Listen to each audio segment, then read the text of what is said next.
Benjamin Dixon Show is only possible with listener support. Go to www.patreon.com/The BPD Show.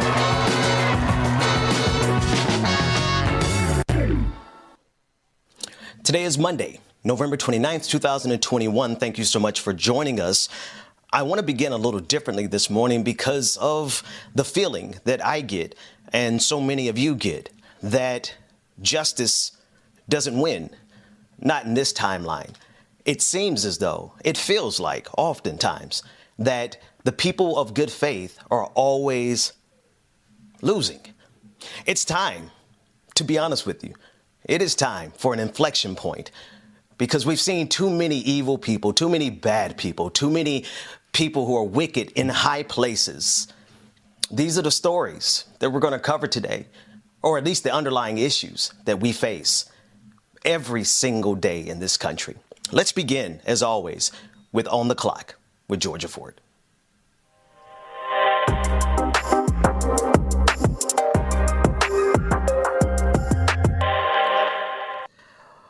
Georgia Ford is out this morning, but we do want to begin with the stories that matter the most to us.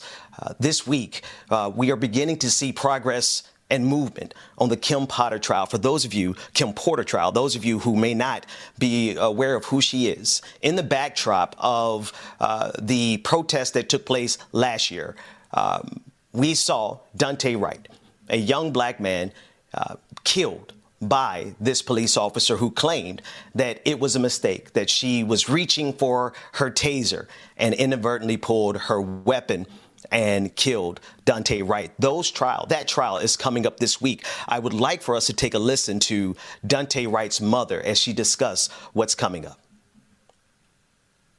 This year, my son was shot and murdered by Kim Porter, a Brooklyn Center police officer. I know Ms. Marilyn wants us to stand up here and say something good about our son, or our loved ones. Daunte was a jokester. He made everybody laugh. The minute he walked in the room, he would tell jokes. If he knew you were upset, he would do everything in his power to make you happy. One thing I can say is, as a family, I don't know if there's ever really going to be justice. We can get accountability. We can get our loved ones' murderers held to the highest accountability, but there's never going to be real justice for any of us. But I do want to say that we appreciate all of you guys for coming out because honestly, the minute you walk in a room and you see that you have this support, it really gets us through to the next event, the next day, getting out of bed, which is a real challenge for most of us. So I just want to say thank you. Thank you. Now, for those of you who may not be aware, April 11th of this year, it does seem like it was last year. So many things have transpired this year alone, but it was April 11th of 2021 that Daunte Wright, who was a 20-year-old black man, was fatally shot by Officer Kimberly Potter during a traffic stop. And what we're going to see this week is whether or not her excuse that she pulled the wrong gun will be a sufficient defense for her to get off. These last 2 weeks have been extremely difficult when we consider the many ways America has been able to justify getting away with murder.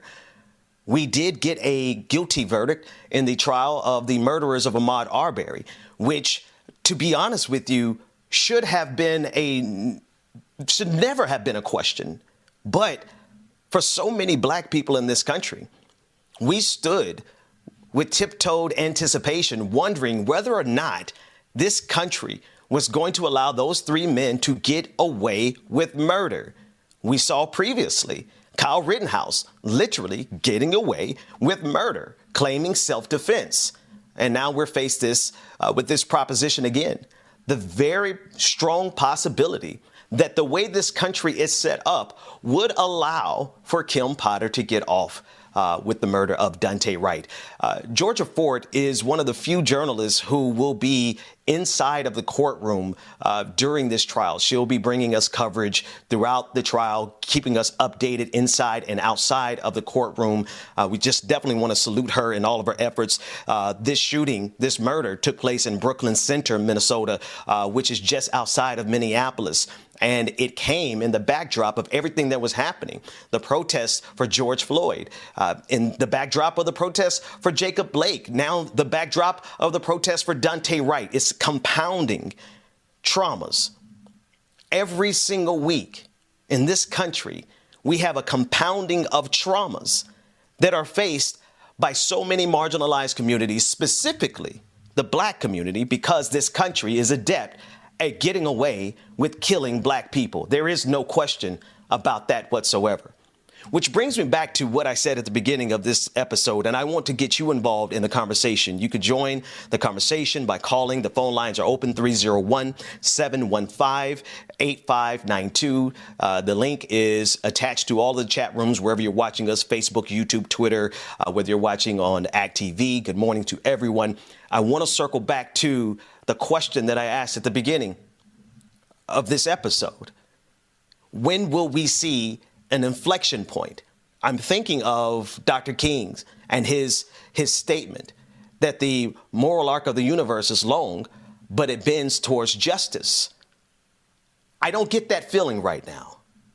I want to know your opinion. 301-715-8592. Later on in today's episode, we're going to be joined by Dr. Carl Mack. He's going to be joining us to discuss December 6th, which is the day in history that the 13th Amendment was ratified across this country, ending slavery. He's coming in to discuss not only that day historically, but that day in terms of the future, because there's a lot of progress. There's a lot of things that have to happen. I mean, we are honestly facing some battles in front of us that would be funny if they were not so serious.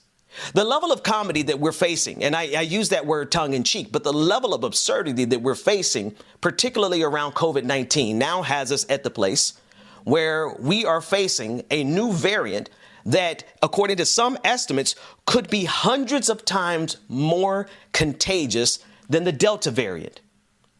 This is a direct result of policy decisions. It's a direct result of the politicization of COVID-19. It's a direct result of the mishandling of the last administration, but as well as this administration. There are too many people who are still dying in the midst of this pandemic, but it's directly connected to the absurdity of our timeline. The world that we're living in right now is so ridiculous that we have a huge portion of this country's political elite who are pushing us down the road of sheer destruction. Not only in the sense of hawking ivermectin and horse dewormer or hydroxychloroquine or all of the conspiracy theories, but even the underlying principle of why poor nations around this globe are unable to get access to the vaccine because of the patent.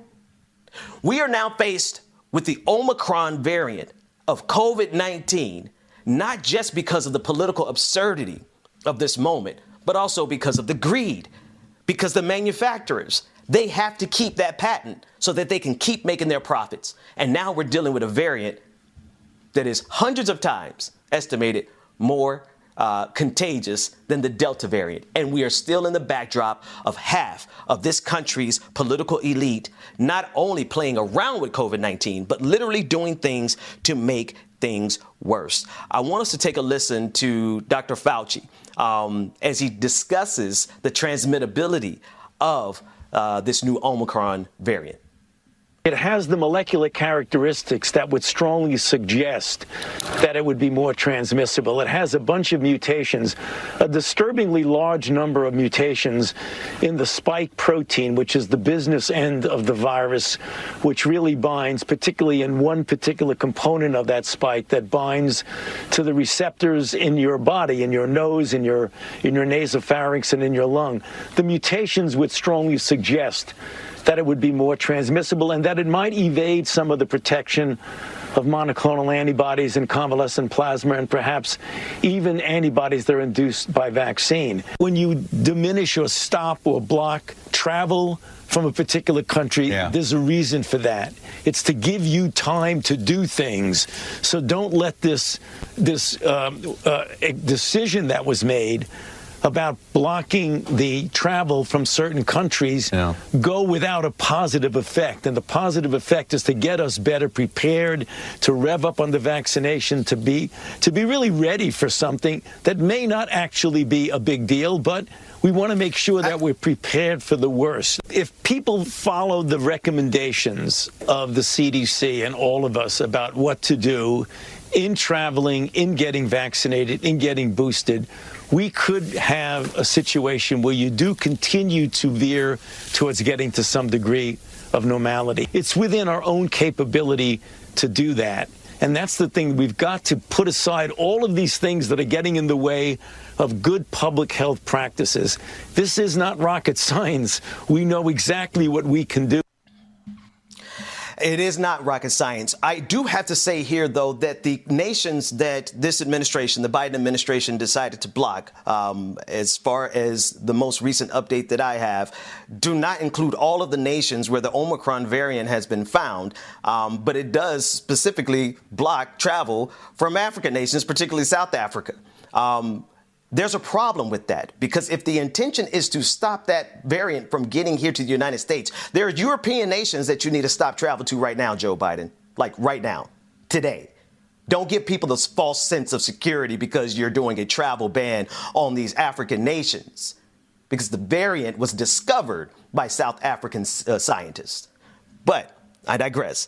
We'll get to that part later on in today's episode. We'll be speaking more about that with Rebecca Azor and James Bubba Williams, DJ Exclusive, during the 9 o'clock Like It or Not hour. I want to go more specifically, though, to this report from Reuters, the discovery of 2 imported cases of a new and possibly vaccine-resistant variant, the Omicron variant in Hong Kong, suggests that the new variant is likely already in international circulation. This is according to Dr. Ben Cowling, an epidemiologist at the University of Hong Kong, and this is a report from Reuters. Let's take a listen in. The chances are that this virus has traveled to many other parts of the world, and maybe those other places haven't yet realized it or haven't yet recognized it. In Hong Kong, we're doing a lot more testing in travelers. Because of the additional concern about this new variant, it's quite possible that some governments will start to restrict travel from South Africa, maybe other parts of Africa. But I think we have to recognize that most likely this virus is already in other places. And so if we shut the door now, it's going to be probably too late. One of the things that we've noticed in the last maybe 18 months, 2 years, is that travel restrictions can be introduced very quickly, but it's more difficult to see them relaxed again. So I'm a little bit concerned that we may see some countries put on a red list or even a black list. But then when this new variant appears in other parts of the world, and in theory that there's no particularly high risk from South Africa or other African countries, we won't see them taken off the black list or taken off the red list as quickly as they were put on that list. And that's a concern now, almost 2 years into this pandemic.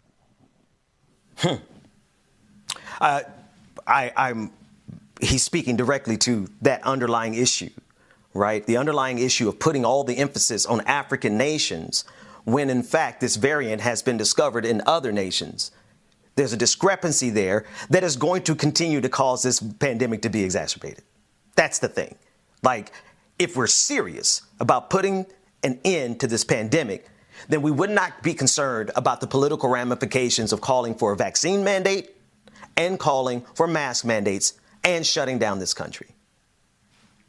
We're almost 3 years into this pandemic, and it's as if we just began.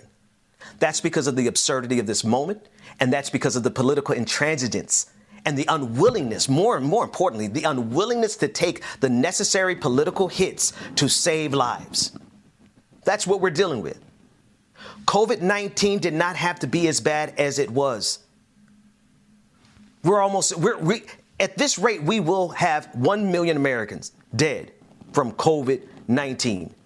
Not because we didn't have the science, not because we didn't have the technology, not because we didn't have the capacity to shut this thing down. We did not have the political will to do so. In fact, Donald Trump's will was something totally different. He, along with Republicans, are a death cult doing everything they can. Check Ron DeSantis in Florida. Check Brian Kemp in Georgia. Check Reeves over in Mississippi. These Bible Belt Republicans are doing, or these I-10 corridor belt Republicans are doing everything they can to get as many people killed by this pandemic as evidenced by their policies and the outcomes of their policies. But it's not just them. The Biden administration is culpable for all of the deaths that took place underneath his leadership. And if we're not serious enough to shut this thing down, do not give the people a false sense of security by vilifying more black people, Joe Biden.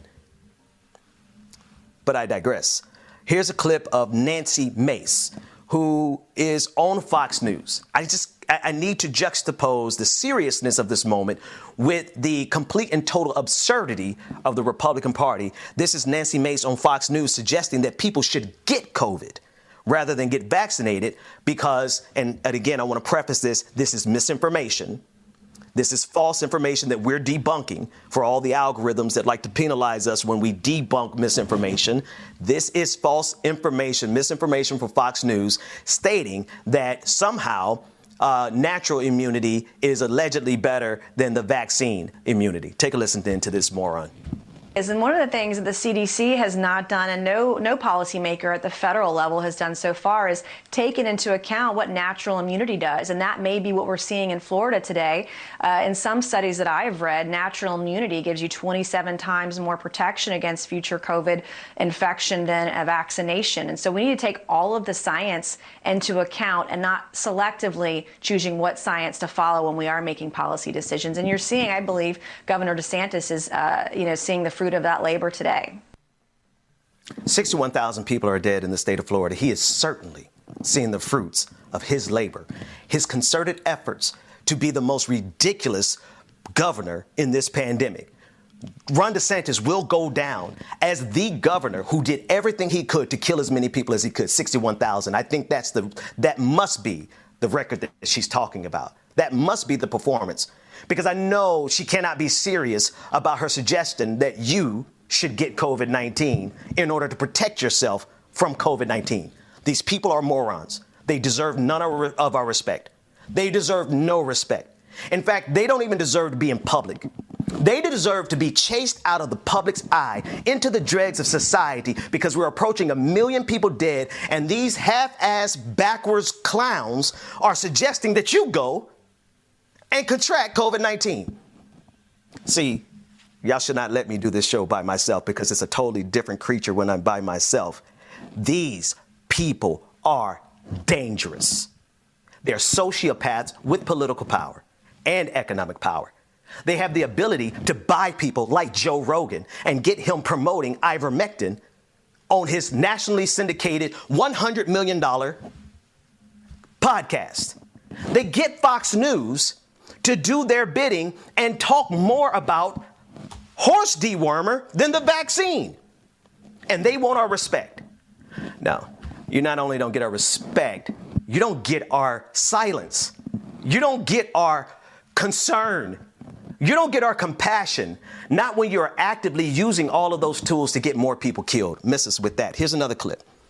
This is Anthony Fauci discussing Ted Cruz, who is calling for Anthony Fauci to be prosecuted. Ted Cruz, who did not have enough backbone to stand up to Donald Trump when he called his wife ugly, actually has something to say.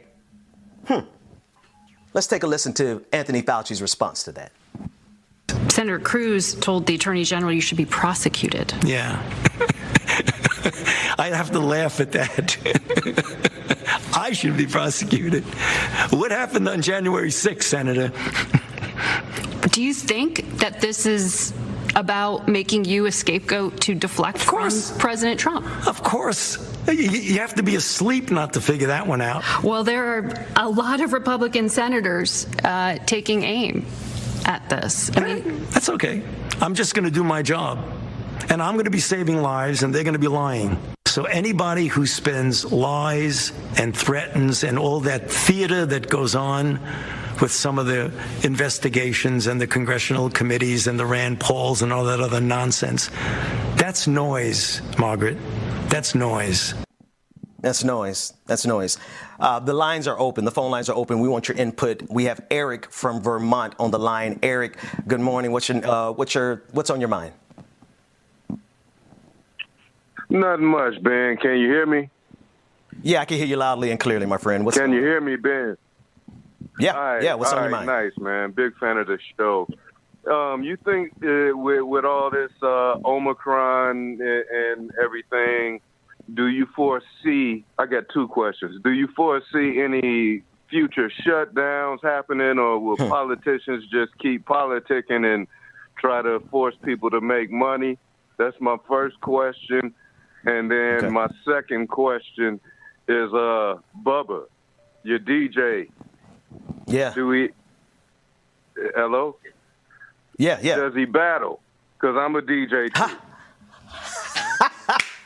I tell you what, you're going to have to call back in about 9 minutes when he gets in and ask him about the battling. I don't know. I will ask him. To your first question, though, I hope we shut this down.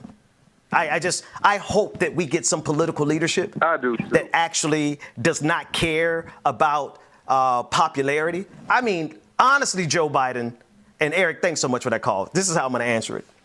Joe Biden, your popularity is somewhere around 30%, somewhere low. Why are we hesitating on doing the unpopular thing that is the necessary thing to save lives? It makes absolutely no sense whatsoever. At this juncture, with the popularity as low as the president and the vice president currently have, the politically astute thing to do is to do what's necessary to save as many lives as possible. Thanks for that call. The lines are open. 301-715-8592. The user ID is inside of all of the chat rooms, and we want to get your input on it. I have another clip. I want to keep this conversation going because of the absurdity of it. This is a tweet, actually. This is a tweet from Dr. Ronnie Jackson. He's previously Donald Trump's chief medical advisor. And this is what he's saying. He says, here comes the MEV, the midterm election variant. They need a reason to push unsolicited nationwide mail-in ballots. Democrats would do anything to cheat during an election, but we're not going to let them. This is the absurdity of the moment. 750,000 plus are dead. At this pace, we will see, and that's only in the United States. At this pace, we will get to 1 million in the United States dead from COVID-19 all along. And all along, rather, it would have been because of leaders like Ronnie Jackson, governors like Ron DeSantis, news station outlets or entertainment complexes like Fox News, podcasters like Joe Rogan, useful idiots like Jimmy Dore and Glenn Greenwald, and all the rest of the people who are making this conversation about whether or not ivermectin is actually horse dewormer. Not whether or not ivermectin is effective against the pandemic, as effective as the vaccine. No, you have all of these people who are Tucker Carlson lined up to make this issue more about the specific definition of ivermectin. And oh, by the way, did you know there are people profiting off of that right now? All of this happening in the backdrop of thousands of people dying every other day. And it's almost as if we're just getting started because none of our leadership has shown a willingness to do what is necessary to get us out of this.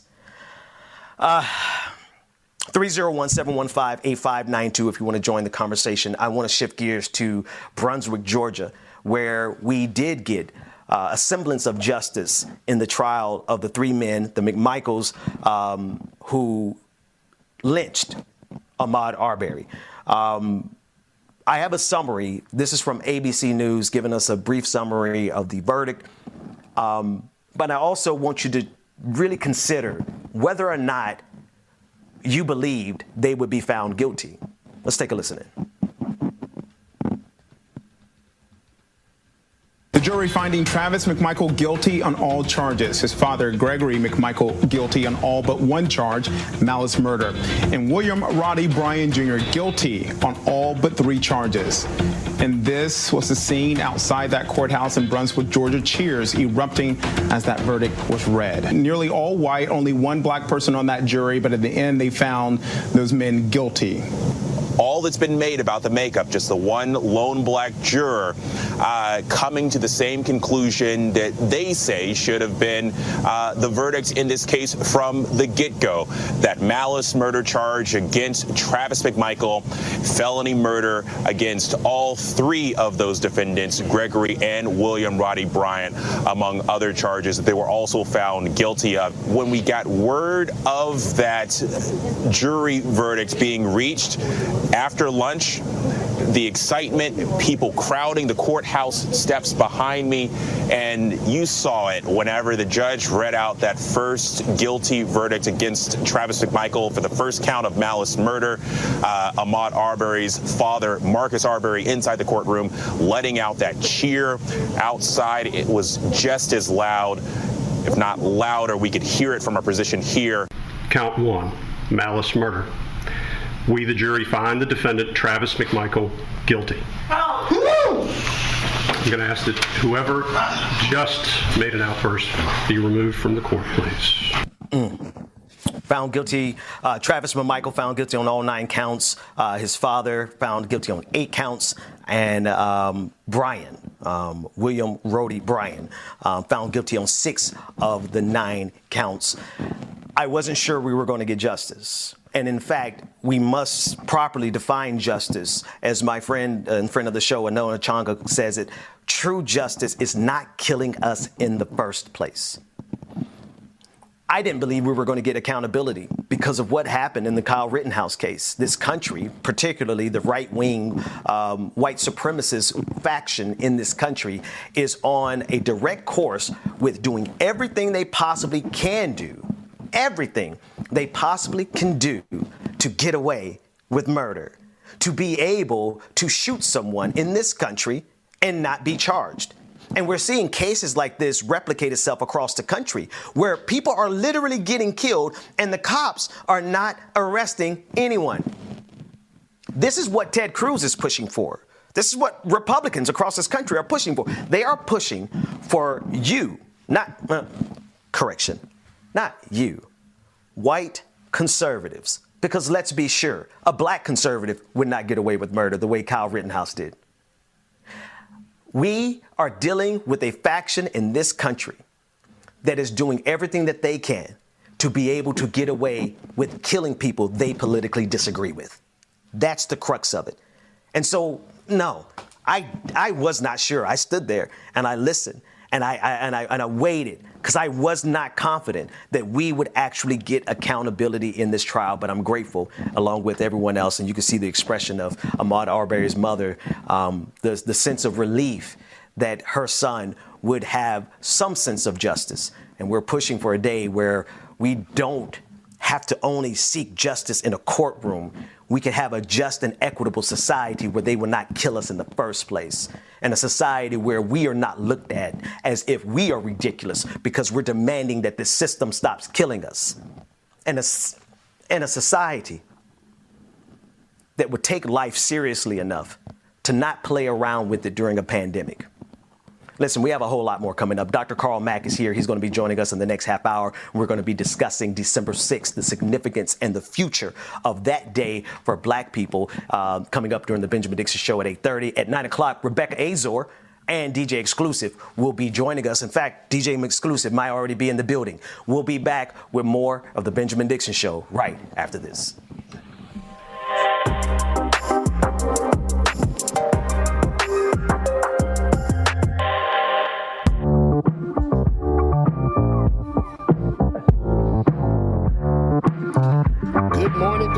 Good morning, people. Y'all know the voice, y'all know the sound. It's the boy, DJ Exclusive James. Bubba Mac DJ Exclusive. Who the hell is DJ Exclusive? I don't know who that is. Dwayne, you know who that is? Good morning, everybody. Good morning, y'all. Come on in. Come on in. Get this way to get settled. Get your coffee, get your drink. Whatever it is you need to get your morning started. The exclusive is in the Get on with it. Come on, get on with it. Come on, get on with it. Come on, get on with it.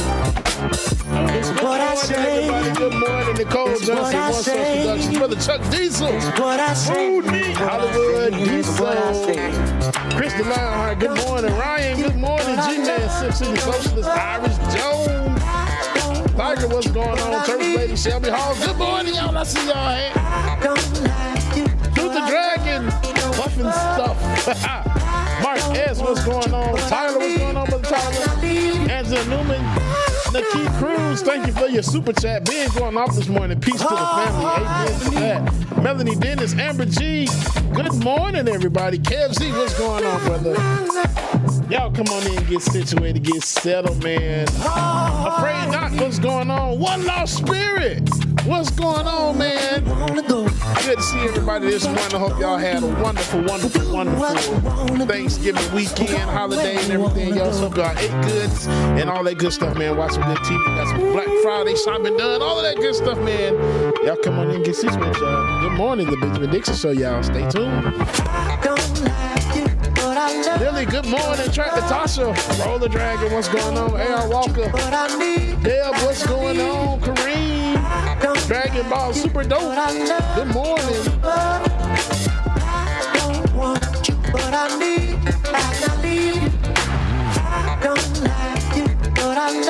Happy belated birthday to Church Lady. Brenda Johnson, good morning.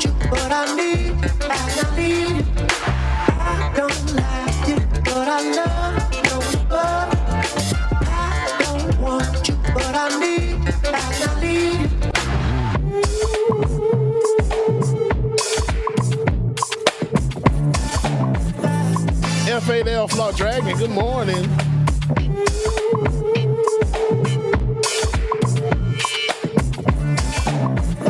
Patty P, good morning, Patty.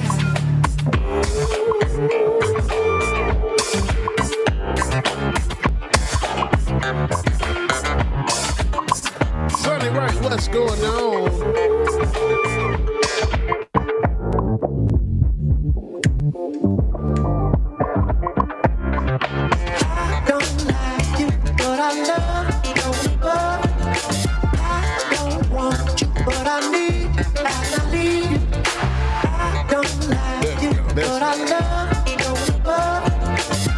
Ricky, good morning, y'all. Y'all stay tuned, man. We got more coming up next. Y'all make sure y'all stay tuned.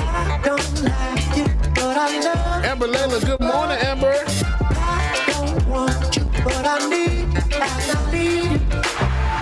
Hey, Miss Sophia, good morning.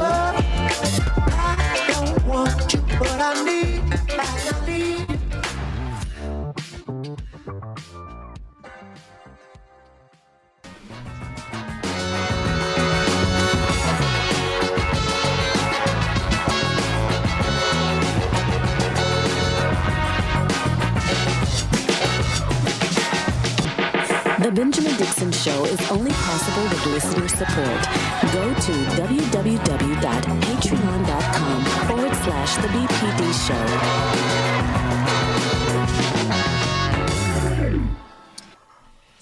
Welcome back, everybody. Welcome back. It is Monday, November 29th, 2021, and we are joined on the screen by none other than our long-lost brother from another mother, Dr. Carl Mack. How you doing, man? Dr. Mack! I'm cool in the game. DJ Ben, how are you, my brothers? Looking like Sergio Brzezinak. I can't remember the name, but y'all know what I'm talking about. Looking like a young man with a... He look a little bit like Guy Fawkes with a mustache. Look like a little remember the 8th of November or whatever it is. Right. But DJ Exclusive, how you doing, man? Thanks for holding it down on that break for us. I hope both of y'all had a good holiday. Did everybody eat good? Brother Mack, I know I don't know if you've been eating good. I know you've been working out good. Yeah, man, listen, I've been going through my transformation of working out, and my mother she made it difficult for me, man. You know, she always sends me a package from Honey Baked Ham, and I begged. I said, Mama, look, if you want to send the ham, you want to send the turkey, cool in the game. well, please, Mama, don't send the pecan pies. Don't send the coffee cake. And what does she do? She sends me a blueberry coffee cake. And man, that devil was screaming. I'd be asleep, man. I hear her whispering in my ear, Carl, come get a bite, come get a bite. So I done ate the whole damn coffee cake, man. I had to get up and just ruin my workout. So I'm back in the basement and trying to get it up the wall. Funny thing happened, James. Like me and Brother Mack, we talk pretty regularly. At least we try to. And Brother Mack, he sends me updates on his progress, like how he's doing. Showing me. So he sent me this picture, this text, and my wife was sitting right there.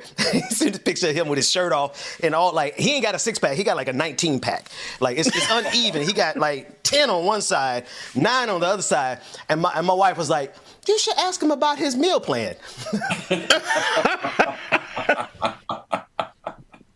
She didn't mean no disrespect, Ben. She was just saying. Nah. It's okay. I wanted to be like Brother Mack when I grow up. I want to have a calendar. I want to have a Black History calendar that is so thorough that it actually predicts the future, which is, Brother Mack, I know we're going to have you back on a regular basis. You're part of the morning show, period. But you have initiated a movement on something that I think we should talk about specifically, December 6th. Set it up for us. Well, Ben, and thank you so much, for giving me the opportunity to talk about it. But when I produced the 4th version of Black Heritage Day 4 on December, and every day in that calendar is germane to that day, with the exception of just one day, and that's December 5th, and we'll talk a little bit about that.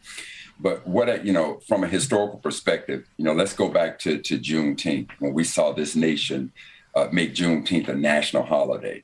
And part of my problem with that is not the problem of celebrating the freedom of our people, but the mythology, the myth and the lie and the ignorance of our history is what just had me in a tizzy. Because again, let's go back and revisit. Lincoln signs the Emancipation Proclamation on January 1st, 1863. Then the lie that's being told around Juneteenth is that those of our ancestors in Galveston, Texas, didn't get the word for 2.5 years. Well, Ben, just stop. You and DJ, just stop for a minute.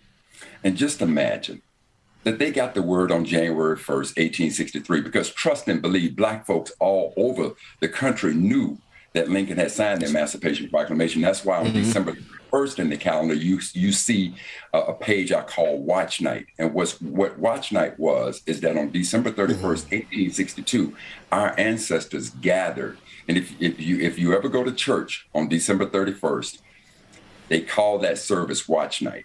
Now, historically, where that came from is that our ancestors were waiting in churches. We had gathered and we were praying, please, God, just tell us that Lincoln is truly going to sign this Emancipation Proclamation, which he did. So we all knew that happened. So now the myth, the lie is that the people in Galveston didn't get the word for 2.5 years later. No, Ben, they got the word right then and there. But what were they going to do? They were going to go to the slave owners in Texas and say, hey, Lincoln just signed the Emancipation Proclamation. We're free. Keep in mind, Texas, along with 11 other slave states, had left the Union. They had formed their own nation. They had their own constitution. They elected their own president, Jefferson Davis, their own vice president, Alexander Stephens of Georgia. So whatever Lincoln said didn't matter to them. But the Emancipation Proclamation was this executive order. So now let's go back to Juneteenth. The Civil War ends, and now the word is that they got the word 2.5 years late. Well, we just talked about why that means nothing. Now, the other thing that's said is that these were the last Blacks that were enslaved. So all of this lure leads to why Juneteenth is so very, very special. When in fact, every day of the Civil War that our ancestors got freedom was a liberation day. Right. But as far as them being the last Blacks enslaved, if you go back to history, there were 4 states that were slave states that never left the Union: Maryland, Missouri, Kentucky, and Delaware. Now, when Virginia seceded from the Union, there were 48 counties in the western part of the state that said, look, we're down with slavery, but we're not for this secession from the Union. So those 48 states applied for statehood, and they became a state. So when West Virginia became the 5th border state, it too was a slave state. So now, before the Civil War ends, 3 of those states, through their state legislation, ends slavery. West Virginia ended slavery, Maryland and Missouri, but Kentucky and Delaware never, ever ended slavery. And they were protected by the Constitution. So Lincoln understood that if we were going to end chattel slavery in this country, it had to be a constitutional amendment. So after June 19th, when the lie is that these were the last blacks enslaved, so if you pull up December 6th, I want you to pull that page up so you can follow along with me. If you pull up December 6th and look at it, you got to remember that Kentucky and Delaware, who never seceded from the Union, who were protected, the institution of slavery was protected. So slavery was still legal after June 19th, 1865, after Juneteenth. And in the state of Delaware, there was maybe 2,000 at best of our ancestors still enslaved. But if Black Lives Matter, those 2,000 lives matter. But in the state of Kentucky, there were over 250,000 Black folks still enslaved after June 19th. So they didn't get a chance. Chattel slavery ended in this country with the passage of the proposal that became the 13th Amendment on December 6, 1865. Now, after the Civil War, there were 36 states. And according to your civics lesson, you need 3/4 of those states to ratify any proposal in order for it to become an amendment. That's right. Georgia became the 27th state on December 6th, 1865, to ratify the proposal that ended chattel slavery for all in this country. So forever and ever and ever, chattel slavery now became illegal. So in my mind, from a historical perspective, if there's going to be a day where we celebrate Black freedom, freedom for all, it just makes sense to me that it's December 6th. So in the calendar, as you see at the bottom in the calendar, I said, if ever there should be a day to celebrate Black freedom, without question, historically, it should be December 6th. But now, because we're in the midst of the holiday and we're always talking about the spending power of Black folks, and if you go back to 2019, they estimated that the spending power of Black folks in 2019 was about $1.4 trillion. So I'm saying what I've decided to do is that in honor of remembering the end of chattel slavery and freedom for all of us from chattel slavery, I am going to make December 6th an economic day as well. So it's Black Freedom and Economic Day. And on that day, I would not spend one penny with any other culture outside of our community. On December 6th. Black freedom. That's right. For the reason we just said, and Black economics. If we want to celebrate that, I mean, you're outspending money anyway. We're always talking about self-help. So why not on one day, on that day, that's the only day I'm begging you, in remembrance of Black freedom, spend only with a Black-owned business. If you need gas, get gas on December 5th or get it on December 7th, unless you go to a Black-owned gas station. But under no circumstances. And that's the thing. Yes, under no circumstances. That's what I was going to say. Go ahead, Brother Mack. Sorry. Anybody, I'm not spending money with anybody outside of a Black-owned business. I was just going to say, I don't know many Black-owned gas stations. And so, yeah, you're right. I'm going to have to get my gas the night before or the day afterwards. So we're talking with Dr. Carl Mack, part of the show. I like to say friend of the show for everybody, but Brother Mack, Dr. Mack is a part of the show. And he's discussing not only his Black Heritage Days calendar, but he's talking specifically about December 6th, which is coming up next week, and that being the day that we should celebrate the end of chattel slavery when the 13th Amendment was ratified. Brother Mack, I'm all for another holiday. I was just thinking last week that we needed something that was specifically focused on, I mean, in my mind, I was saying like liberation, but you know, the specific components of liberation, like you said, is Black economic freedom and freedom and economics. So thank you for this. And yeah, I did it. And you know, Ben, people ask me when I've spoken to people in my circle, and when you and I had the conversation, you asked me, you know, Brother Mack, we should move to make this a national holiday. And in fact, I could care less if it's a national holiday. I want people to understand two things about movements. Some people are martyrs and some people are mercenaries. People who are mercenaries do it just because they're getting paid to do it. A person who is a martyr does it because they believe in it. I could care less if America embraces Black Economic and Freedom Day. America can't tell me how to spend my money. I don't need America to approve this as a national holiday so that I can now go support Black-owned businesses. I could care less if they do it, but trust and believe. America is going to care if we as a collective do this. That's because right. That's right. Again, I remember when rap music came out.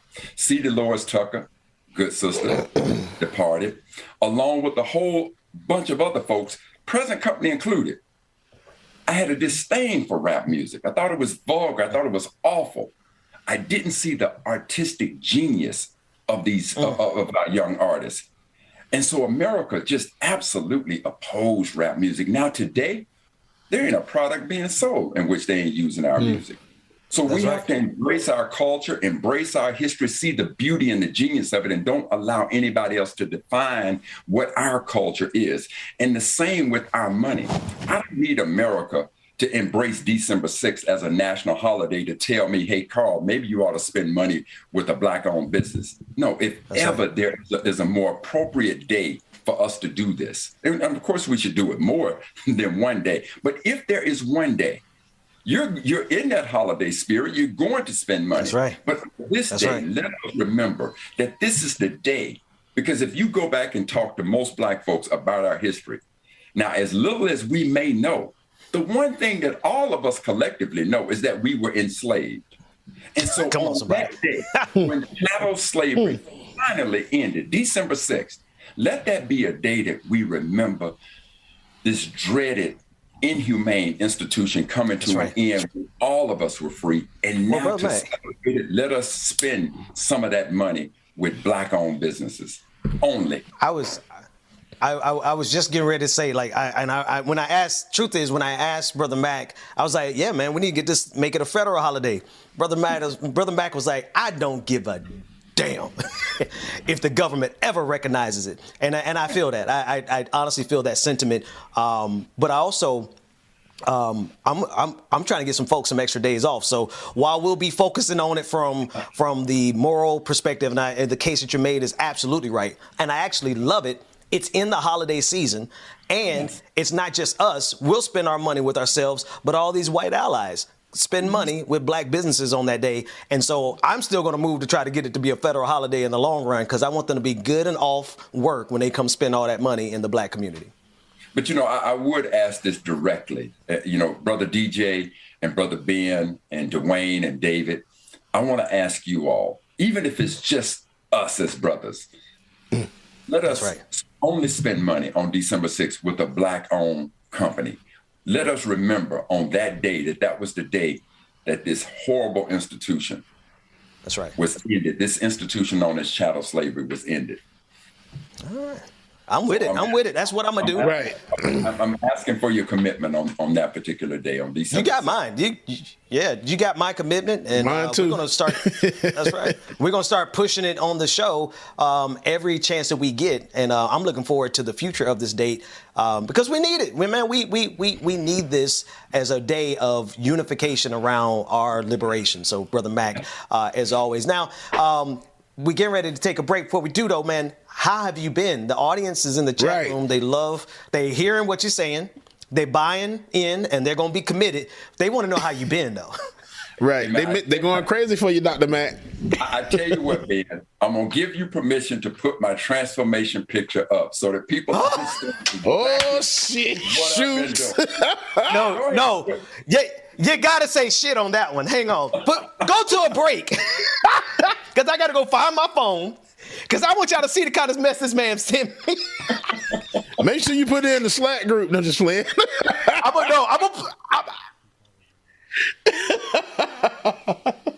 Okay, no, I actually asked the callers to hold, because actually I don't even know where my phone is. I'm going to go grab my phone from my wife. We're going to take a quick break. Brother Mack, when we come back, we're going to look at your transformation pictures, and then I guarantee you we're going to have 1 million subscribers before the day is out.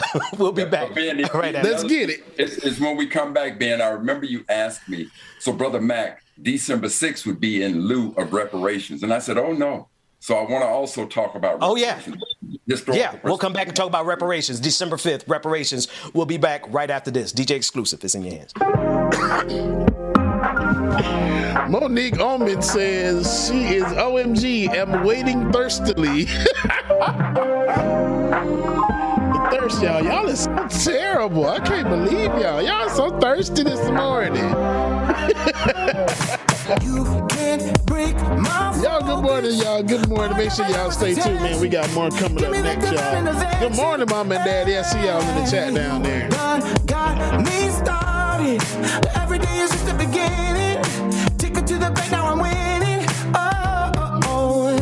Call me crazy, tell me lies. It won't stop me, watch me rise. No more anchors holding me down. All I need is more. One more hour, one more minute. One more chance for me to win it. Sylvia Jones, good morning. I dream, I catch it. I know how to make it happen. One more. Climbing every mountain. Keep both eyes on the top. And nothing's gonna tell me to stop.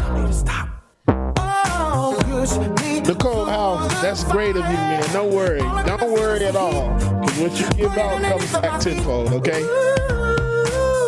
So call me crazy, tell me lies. It won't stop me, watch me rise. No more anchors holding me down. So all I need is more. One more hour, one more minute. One more chance for me to win it.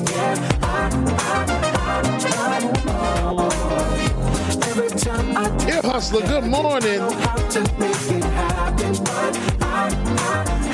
One more.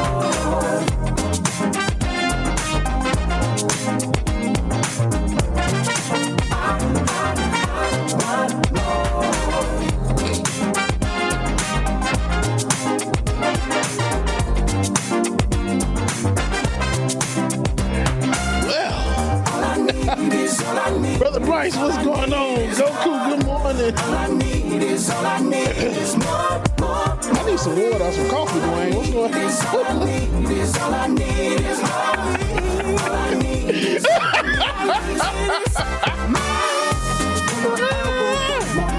Well,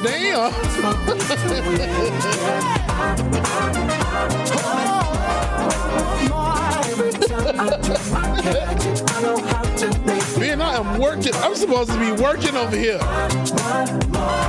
Shit! Oh, okay.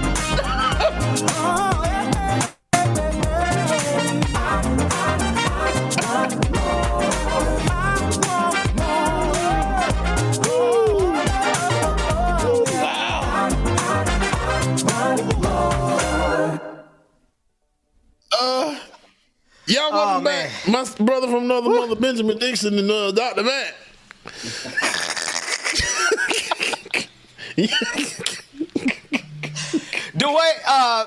There's no proper way to set this up. Just like these are the, now I'm gonna be honest with you. These are the G-rated pictures. Brother Mack, tell us about what we're looking at. Oh man, you know, when I was growing up, was thin and wanted to put on a little weight, so I started working out. So, you know, these were my 8s. You know, I'm 59 and a half now. So I looked at a picture when I was 18, looked at a picture when I was 28, and then I went through a transformation at 50. Let me go look at the chat room. Let's go see how crazy the chat room going. After COVID, you know, or during COVID, I put on some weight. So I was looking at it and saying, oh my God. So that was me at 57 and 58. And so as a result of COVID, I put on some weight, and I said, God, Carl, you got to just muster up the energy to do it again. But I was at 59, you know, my body, in my 50s, my body was having trouble getting going, but I stayed with it. I got to introduce you, before you go to the next one, I got to introduce the next one, because this is the one he sent me, and my wife was sitting there. I'm like, bro, man, come on, man. It's like, I'm already shooting above my pay grade. You can't be sending me stuff like this. Run the next one. Yeah. Oh, where Rebecca at?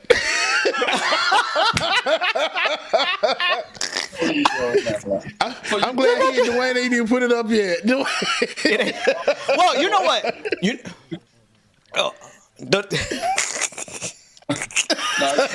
It's about. Go ahead, brother. No, so, just a big part of it was, I just started hitting the gym and started watching my diet a little bit and just kept grinding away. And there you go. So that was, I took the transformation picture probably about a week ago. So that was before the coffee cake hit me. So I got to work that coffee cake off now. But honest, on some real stuff though, Dr. Mack, for 59 years old, it's crazy. Freaking amazing, my gosh. Crazy. Man, you look freaking amazing, Dr. Mack, for real. Amazing.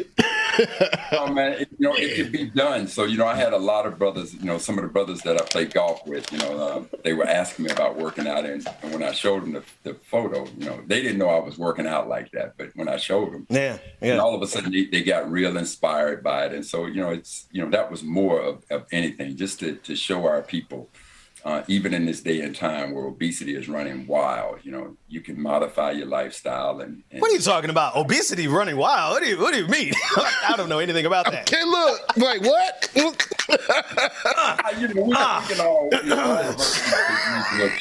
I just need to get some tuning up going on. That's all. Hey, what's your sit-up regimen? Like when you doing your ab routine? What are you doing? I do V-ups, crunches, bicycle, flutter kicks. I got about 10 different exercises I do. I do like 5 exercises, 5 different exercises at least twice a week. And when can you come to Atlanta? That's what I want to know. Cause I want to make a bet with you that I might take some money off your hands. But we're going to talk about it offline first. I'm smart enough to talk about it offline first. That said, what's the rest of your schedule looking like for the rest of the day? We just wanted to come back and do that. And we also want to talk about the December 5th. When we talked yesterday about December 6th as the Black Freedom and Economic Day, I said that is a good way for us to siphon off money from the economy directly to the black community. And in my mind, I'm like, while we're waiting on this government to pay what owe us, this could be a good form of reparations. You immediately said, no, that's not the case because December 5th is the case for reparations. Tell us about it. So, again, when you talk about reparations, that means to repair based on the damage that you've done. And the United Nations has sanctioned, you bring the case before the United Nations and the United Nations agrees to it. And reparations is nothing new. Obviously we know about the reparations that the Jews got because of the Holocaust. We know about reparations from the Aborigines in Australia. We know about reparations with Japanese Americans, not only in this country, but also in Canada. But when you ask the question, for 200 plus years of slavery, why is it that a case cannot be made for African Americans to receive reparations? And so the argument, and I've listened to arguments for 30 years about it, and they've always had these very subjective arguments to it. And one of the counter arguments is that nobody who was a slave owner is still alive, nor a direct descendant of slave owners is still alive. Nobody who was a slave is still alive. Nobody who was a direct descendant of a slave is still alive. So why should anybody today pay anybody today for what happened and ended over 150 years ago? That's what they say. And then they come back and say, so if you can find an entity that was a benefactor of slavery yesterday, and that entity is still around today, then a case could be made. Well, I have several. One is if I want you, the listening audience, go to Article 1, Section 9 of the Constitution of the United States. And it says something like this. It says the migration or importation of such persons as any of the states now existing shall think proper to admit should not be prohibited by the Congress prior to the year 1808. But a tax or a duty may be imposed on such importation not exceeding $10 for each person. Now, that's in the Constitution of the United States. Now, the reason they used the word migration is because they were trying to be ambiguous. They wanted to hide what they were really taxing. But if you go down further in that amendment, you'll see that they said, but tax shall be imposed for such importation. Article 1, Section 9 of the Constitution is talking about the slave trade. The entity, and keep in mind the Constitution went into effect in 1788. And what Article 1, Section 9 said was for any of the states that were existing, those 13 states, for the next 20 years, you can import as many slaves to this country as you want to. And the government will tax $10. The government, is that same government alive today? Absolutely. That's right. So that government, the United States government, was a direct benefactor of slavery. That's right. They collected a tax of up to $10 for every slave that was brought to the country. So now somebody is going to say, well, Brother Mack, they said up to $10. Well, no, we're going to charge you $10 for punitive damages because you never should have been involved in such an inhumane institution. That's one case for reparations. Now, the other one that I'd like you to take a look at is the Mississippi Letter of Secession. If you look at the letters of secession in every one of the 11 states that seceded from the Union, they wrote a letter trying to tell the world why they were leaving the Union. The state of Mississippi, in their letter of secession, made it plain and clear that the reason why they were leaving the Union is because they wanted to protect their institution of slavery. And in 1861, they valued African slavery at $4 billion. That's what they wrote in their letter. Now, I want you to ask, Ben, what number comes after a trillion? Did you say $1 trillion and one? Right, but I'm saying, I don't know what value comes after $1 trillion, right? In 1861, who knew what $1 billion was? And the state of Mississippi said that slavery to the state of Mississippi was worth $4 billion. Now, in a simple math, family, there were 11 slave states that seceded from the Union. There was another 5. So we're talking 16 slave states. So just multiply 16 times 4 billion. And that gives you a number. And that ain't even including inflation. So when we add inflation to it, you just can do the simple math. You know, if you add inflation, 1.9% times 4 billion times 16. You come up with the number. Now, the third case for reparations is this. I want you to keep in mind that this country actually paid white slave owners reparations. In D.C., in Washington, D.C., in the District of Columbia, this government paid white slave owners reparations to give up their slaves. So ask yourself, how in the name of anything that makes sense is that you can give the oppressor reparations, but the oppressed, it's a debatable issue? It's insane. And the only reason we're not making these more objective arguments for reparations is because, again, we lacked the academic knowledge of our history. And that is the most beautiful aspect of history, is that history allows you to think critically. And so all I did was just started going through and researching history. And when I came across these things, I'm like, oh my God, here's my argument for reparation. So again, the more that we study our history, the more we be able to make these very serious arguments. And I look at these committees that go before these Senate subcommittees that go in and talk about reparation. And every time they bring people in, they start making these subjective arguments. Well, the one document that America says that she absolutely adores is the Constitution of the United States. And the beautiful thing about the Constitution, it can never be erased. It can only be amended. And right there in Article 1, Section 9 of the United States Constitution is America's sin that will forever be remembered. And that document is part of our case for reparation, along with the letters of secession in which Southern states placed a value on us. So when people start saying, well, what value would you start with? Well, according to the state of Mississippi, in 1861, we were worth $4 billion. So as I said, the math is pretty simple. Do 4 billion times 16, add inflation to it, and we got ourselves one pot of money. So the government needs to write us our check on December 5th of every year, and all of our white allies should write us their checks on December 6th on Black Economic and Freedom Day. Brother Dr. Carl Mack, I want you to talk to one caller with us before we let you get out of here. Tiger is a regular supporter. Tiger is on the line. What's on your mind, Tiger? The only thing I have on my mind here is, Dr. Mack, we need to get you in front of Congress immediately. Immediately. Because you have laid out... Tiger, so when he finishes his question, if you could tell me the question, then I'll go ahead and answer. Okay. Off of mute. I'm not sure if you guys can hear me or not.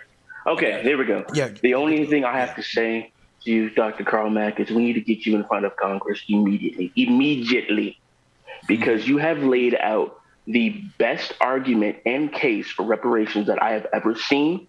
Way back when I heard you lay it out the first time, it absolutely blew my mind. I had to stop what I was doing and add this stuff up while you were laying it out, and it all makes absolute sense. Absolute sense. And the way that you said that that there is an institution that is still profiting off of this, yes, the government is here, and they have profited off of the fact of the original sin of slavery. So the fact of the matter is, maybe they've already figured this out. Maybe they already know. Oh, maybe they know, and they're just like, no, we can't do that because, what about the poor white folks out there? No, they don't, because about the poor white folks, they already got the reparations. We ain't. So thanks for the call, Tiger. Yeah, no problem. Go ahead. Get that, Brother Mack. I want you to respond to that. Hold on one second for me, brother. Yeah, hold on a second for me, Tiger, because you're saying a whole lot there that I want to get Brother Mack a chance to give some feedback on.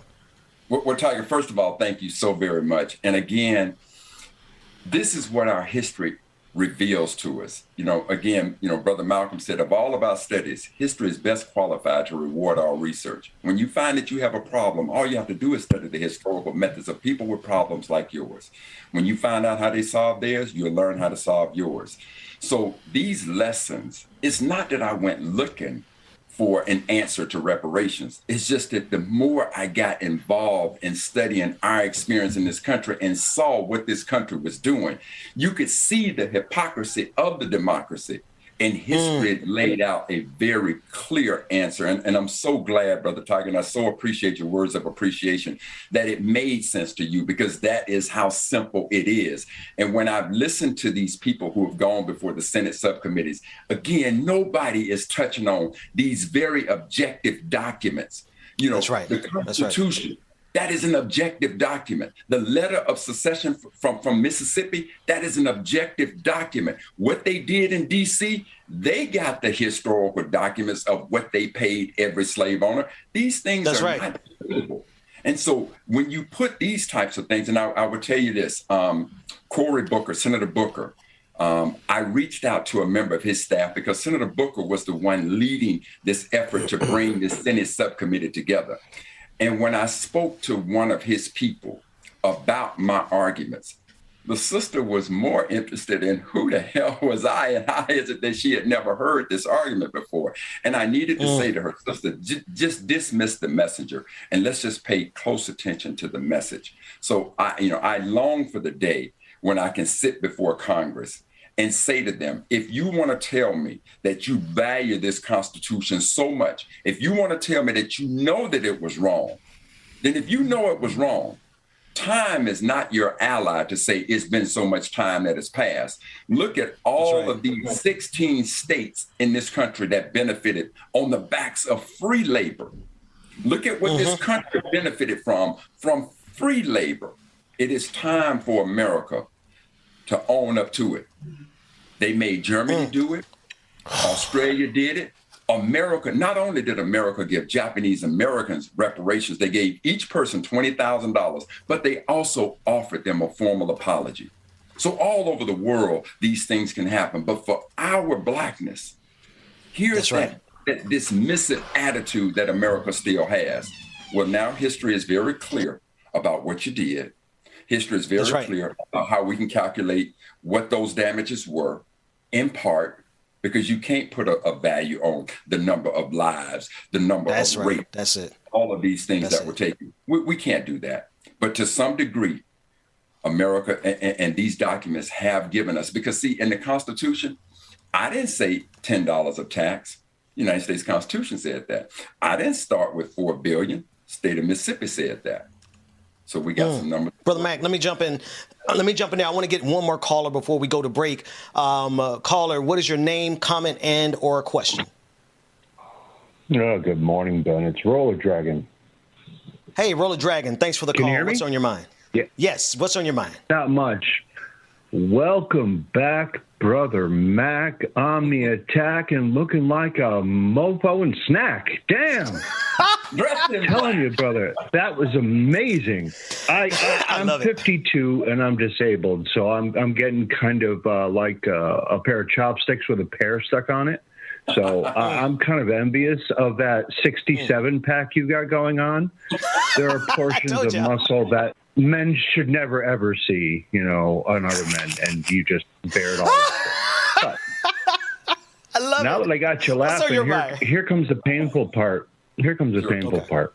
Sure. We also have to take into considerations when you're looking at reparations, all of the massacres that you guys pointed out around the Tulsa anniversary. I went digging. I am horrified by what I found. This happened nationwide, constantly. Hundreds of thousands of Black Americans dead because they were actually successful. That has to be brought up. See, the whole thing is the white evangelicals and the white supremacists who actually think they hold power right now aren't scared of critical race theory. They're scared of history with the truth on its side. That's what they're scared of. CRT is just a boogeyman word. We need to be honest. That's something this country has never done. We've never been honest about the Native Americans. I live on the East Coast, and you know what? This was highly populated when we first got here, and there aren't any Native Americans here anymore. Guess what happened to them? They're dead. Genocide. And we've never approached that. Chattel slavery, the whole enchilada, everything that goes along with it from the beginning of it all the way through till the Juneteenth lie up to December 6th. This all has to be connected. The dots. And these QAnoners, they love to connect dots that aren't there. There are so many historical and objective documented dots to connect to make this all worthwhile and be honest with each other. We don't want to kill everybody. We just want honesty. That's right. That's what I had to say. Well, first of all, thanks for the call, man. You can. Yes. Thank you so much, and thank you for the compliments. I certainly appreciate it. And your point is very germane. You talk about all the atrocities. Again, I would say to people, please pick up a copy of Black Heritage Day 4. You can get that, and Ben, I hope that we can put it on there. So if you go to www.blackheritagedays.com, you'll be able to order the calendar. But on May 21st in the calendar, and I'm sorry, hopefully you'll be able to see that, there's an entry called Red Summer. And Red Summer talks about exactly, Brother Dragon, what you were talking about. Now, Red Summer was a period of time between the fall of the winter of 1918 and through the fall of 1919. And the number of race riots in this country was astounding. So what we saw with Tulsa, we saw all over the country. And you can go to Rosewood in Florida. So there's these atrocities that you talked about, and they called it Red Summer. That phrase was coined by James Weldon Johnson, who is the author of the Black National Anthem, Lift Every Voice and Sing, and was the Black executive director of the NAACP. He was the one that coined it Red Summer because this country ran rapid with red blood that was flowing from Black folks because of the number of race riots that took place during the time from December or the late winter of 1918 up through the early fall of 1919. That period was called Red Summer. And again, you'll be able to get everything that we're talking about: Watch Night, reparations, the 13th Amendment, Red Summer. So much of this is what I have researched and I have in the form of the calendar.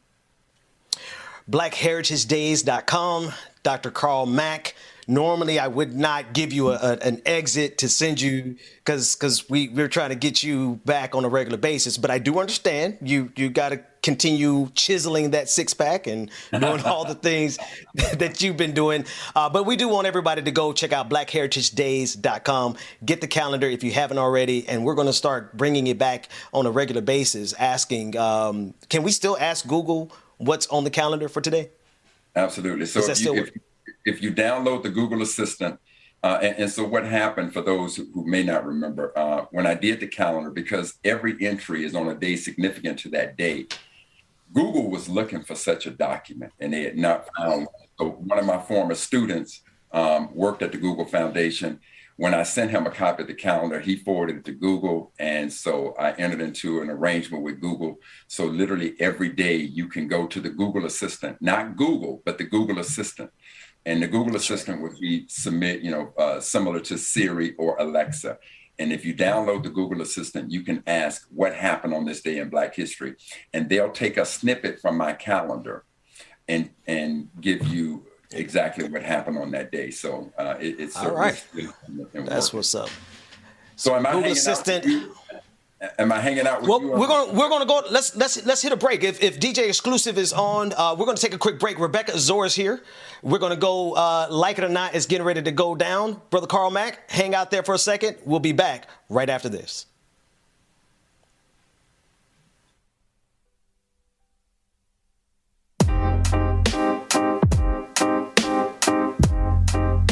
Something to buy,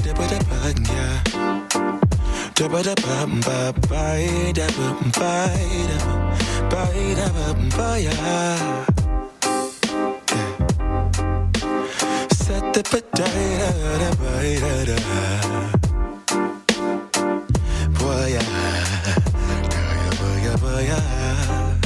sunlight that always stays, dinner by the waterway. It's that sweet life. Raise your cross. Made some dude crack a smile. He asked if I could stay a while. I'm living that high life. Time to catch a flight, but you can make me go. Unlocking all the memories of my new home. Ventilated echoes playing to and fro. To and fro, back and forth, yeah. Caught some kids dancing in the alleyway. Crazy how the melodies began to play, yeah.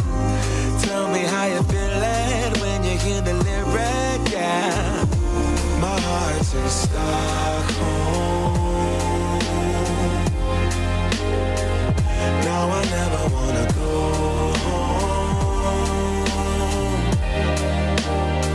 I left my heart in Stockholm. Now I never wanna go home. Shopping the girl, I brought a girl on my Vespa. She said I already told ya, yeah. I never dated a black guy. I said you're brown yourself.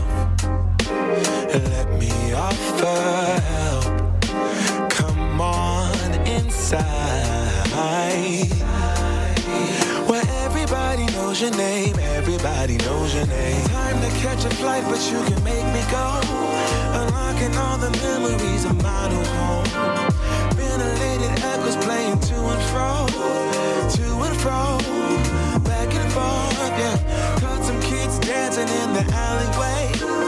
Crazy how the melodies began to play, yeah. Tell me how you feeling when you hear the lyric, yeah. My heart's in Stockholm. Now I never wanna go home. I left my heart in Stockholm.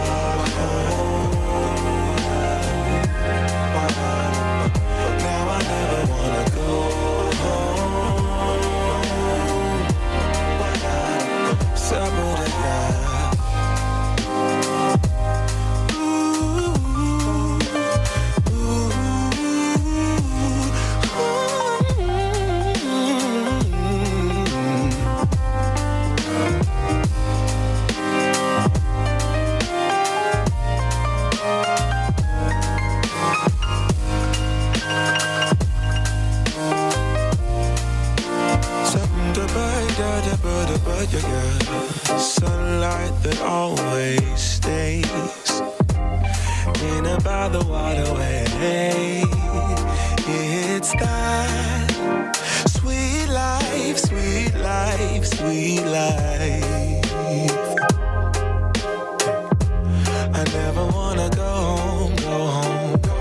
I'm living in Stockholm, Stockholm. I never wanna go home, go home. I'm living in Stockholm, Stockholm. I never wanna go home, go home. I'm living in Stockholm, Stockholm. Yeah. Shut up, I got the bed, the bed.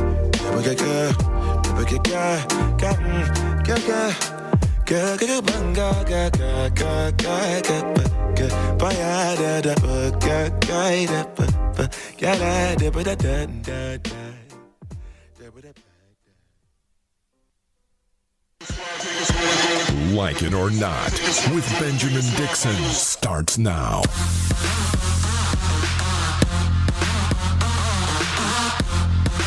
Rebecca, you got to say good morning.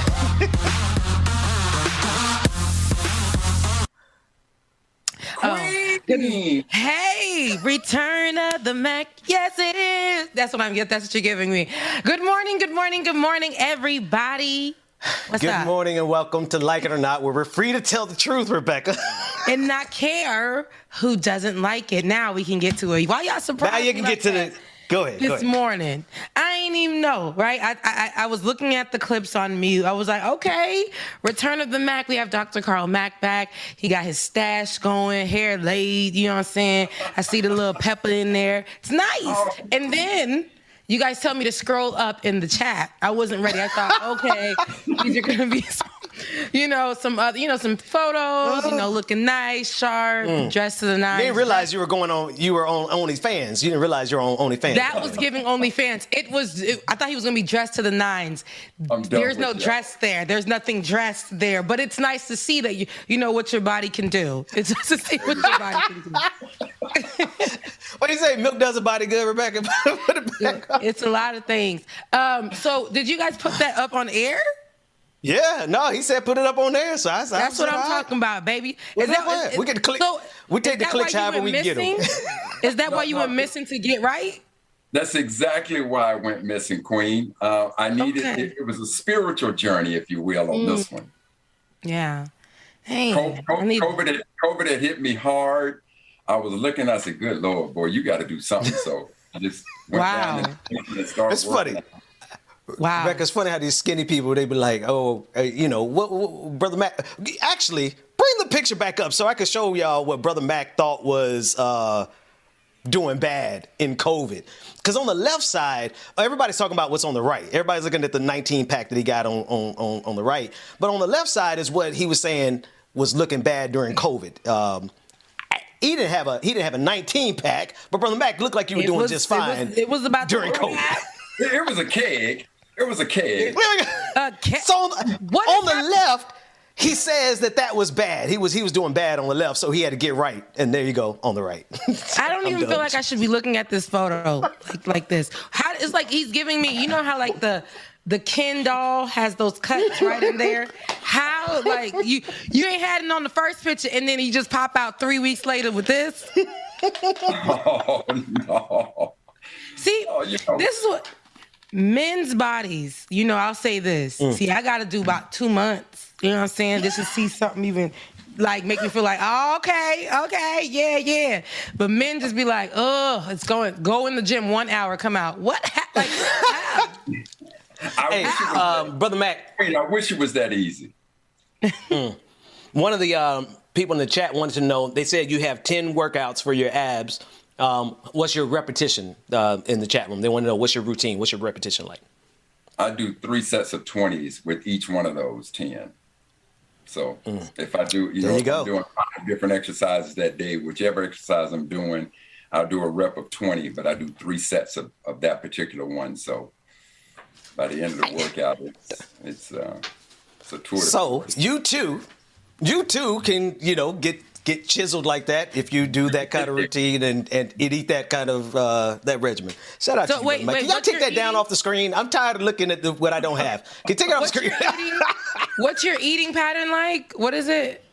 So in the mornings, when I come back from my workout, and so when I wake up, I take Jonathan to school, and I'm on the gym floor by 7:15. So I do a workout without having eaten anything.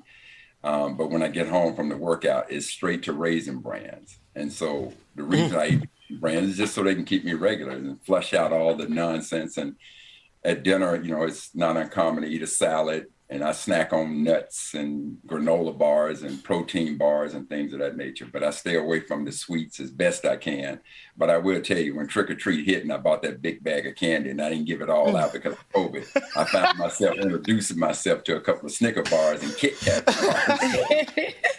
So, and not hard on the alcohol, and stay away. I don't do fried foods at all. So I'm not strict about it. Well, good luck to everybody who's not going to be getting the six-pack because you like them fried chicken and the greens, beans, potatoes, tomatoes all over the holiday. Rebecca, how was your Thanksgiving? It was, oh my God, you guys.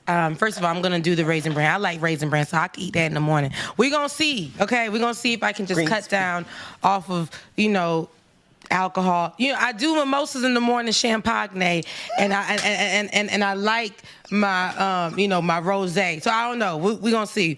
But you doing early morning rosé? Every day. Now, Thanksgiving was an amazing, I did not know, because I haven't seen them in a year. I haven't been around them in that long. So me being with my family, it was such an emotional roller coaster. Because I'm like, dang, all my brothers was there. My mama, my daddy, they were so excited to have us home. They were loving on each other. I was like, ew, y'all know how to do that? Because, I didn't even know y'all liked each other like that for real. But us being there, really just put some kind of light in the room. Now, not to say that it didn't come with family drama because, ooh, child, my edges was rolled up. Giving me kitchen in the front, kitchen in the back real quick. It was stressing me out. But I really, really, really, really, really just loved seeing us be able to just be together. We went out, because we're from Palm Beach. So we went out to the beaches because it's up 5 minutes away from the house and stuff. So we went out to the beaches. We had brunch in places that, they wouldn't let us in back in the day. I was a little too young. And then they just never told us that we had access to those things. Listen, we went where them rich white folks was, bought the whole spot out, just chilled, went to another spot that evening, bought the whole spot out just to chill, and our family was just giving people the energy that they needed. It was just Haitian takeover. And that's then my daddy, he was like, I'm so happy that you're home. My mom ended up, they cooked 7 times a day. So my dad, who doesn't cook much, the last time I remember him cooking for me was when my mom had went over to Haiti for a few weeks for the passing of her father. And he cooked. He tried to do our hair for school. I was like, Daddy, I love the way he did my ponytail. I remember this like it was yesterday. So my dad, all I said was, he's like, Rebecca only eats shrimp and stuff. I said, no, Dad, I'm back to eating some meats and stuff. I don't really eat red meat like that, but I was like, I just started eating goat, so I really like it. And he was like, okay, say no more. That man went to the store, bought him. He went and got a whole goat. Oh my God, nobody, not a real goat, but no, the people already done killed it, chopped it up, skinned it, all that. Now he done brought that thing home. I went out with my brothers and my sister, and we went out for a second. He texted me, the goat is ready. I hope that you have room in your stomach for it. I was like, oh, okay. Came home. When I say all my family members, we done ate, but we was like, ugh, this food was whack. They came home. My dad made a big pot of it, and we effed that food up like nobody's business. It was so good. Then he cooked the next day for my sister. He was like, I made you something special. Chicken feet. We're like, chicken feet? We don't eat that. We never ate that. Ew, ew, ew. He's like, no, but because you guys are here, and I really just want to, from where I'm from in Haiti, I want to give you guys that. I'm glad that you are here. So there are things that I missed out on I want to show you. So he cooked the chicken feet. When I say all of us down to my nephews, everything. The chicken feet was gone. Okay, I don't even need that kind of. I don't need that. Y'all kind killed of the meat. chicken feet. We killed Y'all the chicken feet. So he did that, and he was like, "I'm so proud that I'm able to do this for you guys, and just be here with you guys and be here for you guys. I know I wasn't the best, but you guys are here now, and I feel the love." He said the pandemic made him so depressed and made him feel like he was just not gonna make it through because he is of an older age. So he just felt like he wasn't gonna be able to see his kids. That's what the pandemic did for people. For me, I was lonely as hell. I missed my family, but I didn't want to be up on them and make them, feel like I'm about to give them COVID. So, but that's what it was doing. Everybody had their share of, depression, sadness, all of that during that, time. And my dad expressed to us, I just felt like I wasn't going to make it through because I felt like I couldn't even leave the house. I felt like I couldn't do anything. In that time, I just felt like, I wasn't going to be able to see you guys again. And it was making me teary-eyed. But it was good to just be with my family. It just was good. Oh, baby girl, it was good. I know they love to see you. I know that they were happy to see you there, and it's been a long pandemic. Yeah. When was the last time you saw your daddy? A year ago. A whole year. That's a long time. Long time. That's a long time. Yeah. Both my parents, my mom and my dad. But yeah, it was good to be with my daddy. Nothing like family. Unfortunately, my father is no longer with us, nor my two brothers. So I had an older brother, Bug, and a younger brother, Bo. Unfortunately, neither of them are with us. So it's just me and Mama. So, Rebecca, I'm living vicariously through the family gathering that you all had. It sounds so beautiful. Thank you. It really was. Rare, too, but it was nice. There's so much love on the screen. It's amazing. It really is. Bryce from Philly is on the line. Bryce is one of our longtime supporters. Matter of fact, I think he might have been the very first person to call into my show like 6 years ago. Bryce, what's on your mind today, man? Lots happening in the world. What's on your mind? Oh, hey, sorry. Hey, what's up, y'all? Rebecca, Dr. Mack, everybody. How's everybody doing? Good, hey, Bryce, how are you? Look, I remember Bryce. I remember Bryce from our show. So, that's right. For sure. From the Like It or Not. Yeah. What's up, brother? I'm doing good. So I wanted to, I don't want to bring down the mood, but I do want to say that America, I guess, which I was just talking about, I'm not condoning misinformation and all the madness, especially everything with COVID.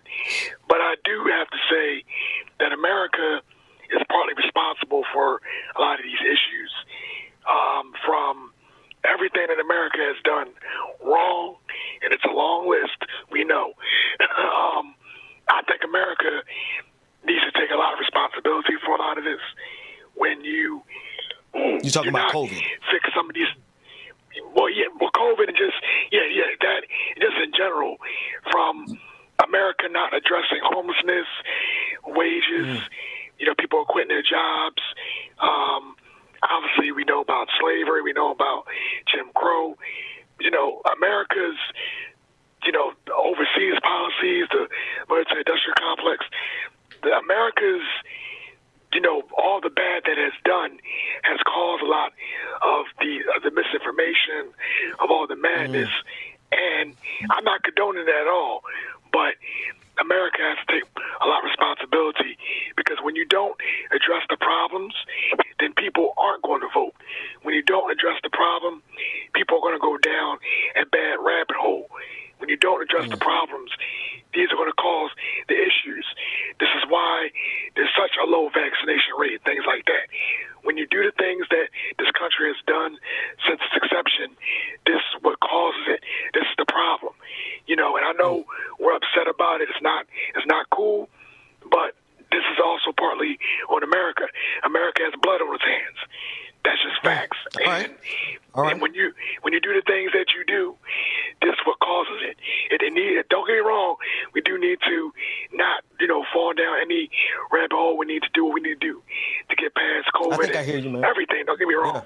But that's how I kind of also feel a little bit back in my mind is America. You brought this on yourself doing the things that you've done.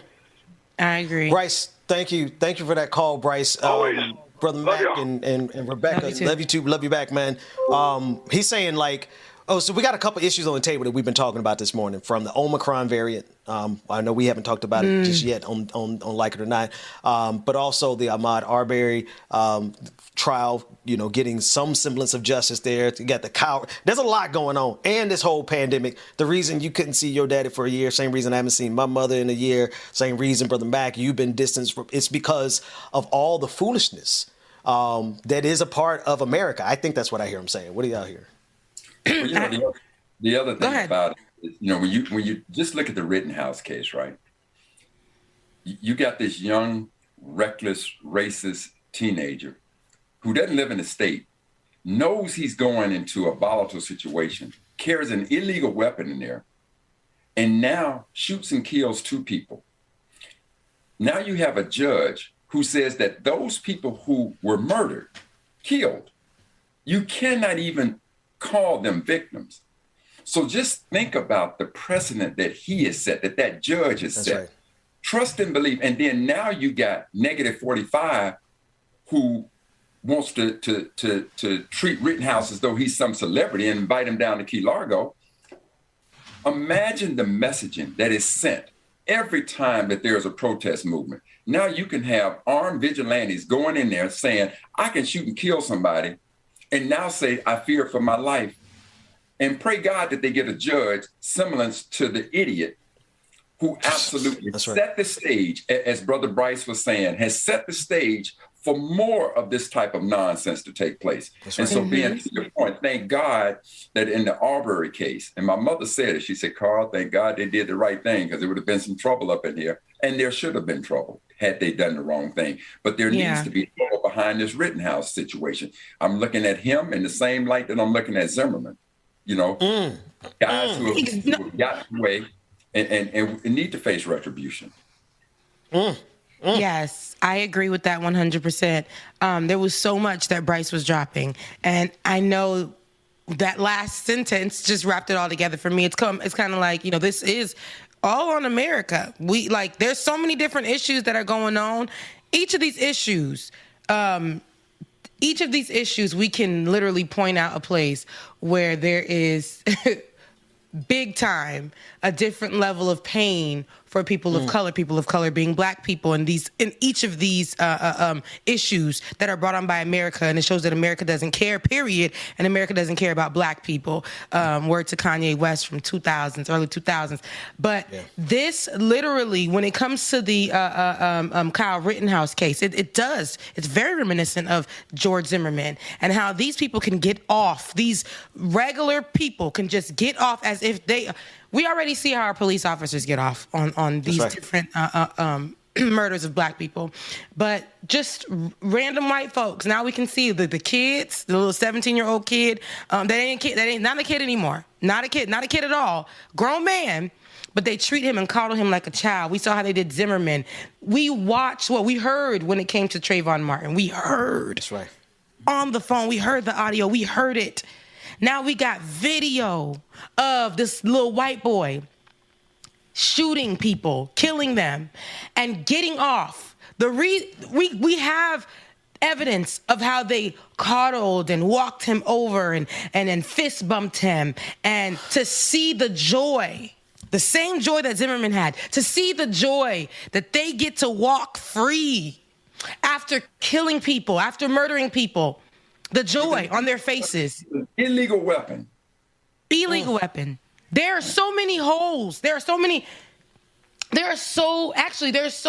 things that are there right in front of us that are clearly law breaking. But when a white person does it, there is always an asterisk there. It's always like, yes, this is breaking the law, but we know that we made the law to protect Queen, I think that's what we would call white privilege. Yes, that's exactly what it is. Clear and up front. And let me say this. I get that America has not been perfect. I get that. But I would defy any of us to find a nation that has been perfect. And so I take this lesson from Thurgood Marshall. Thurgood Marshall embraced the Constitution because, again, it is not our quest to have a perfect nation, but it is certainly incumbent upon us to make America a more perfect nation. So with all of the ills that it has, which is why I strongly urge us to become academians of our experience in this country, so that when these things begin to resurface, we are in a place where we can clearly articulate the past patterns and practices of this country to prevent those practices and patterns from continuing forward. I agree 100%. Thanks. But it makes us feel like, and how Bryce is feeling, almost at a place where it's like, to those who have been doing the work over the years, to those who have been fighting in these spaces that are infiltrated by people like Kyle Rittenhouse, where we're supposed to feel protected in those. We already know that when we go out, we're going to have to deal with the police officers. When we're going out to protest for our rights, for our protection of our people, just to say, hey, Black lives do matter. Stop killing us. Just to say that. We know at this point that we can be met, because this is what they do in these cases. I feel like this case was really out there to send a message to all of the people who protest, all the people who hit the streets, all the people who fight for the rights of Black people, that this can happen at your protest. This can happen to you for fighting for Black people, and nothing we can do about it. There's nothing we can do about it. Don't do it. Don't do it. Because in America, Black lives do not matter. The fear mongering, the fear that they're trying to put and instill in us for us not to fight, for us not to move forward, for us not to continue and ask for change. And then the distress, we are drained. We're drained. People are risking their lives every day in the middle of a damn pandemic. People said, no, we're going to fight for the lives of Black people. We're going to fight for our rights. In the middle of a pandemic, early on, no answers to nothing, but willing to risk their lives for that. Now we have to be met not only with police officers who are throwing tear gas, tear gassing people, shooting out rubber bullets, those kind of things, driving their vehicles through crowds, those kind of things. Not only that we have to be met with that, but people who will be wielding, white people who may be wielding illegal weapons, and then shoot you and then get off for it. Because they were protecting themselves. Showing up to a protest they had no business at.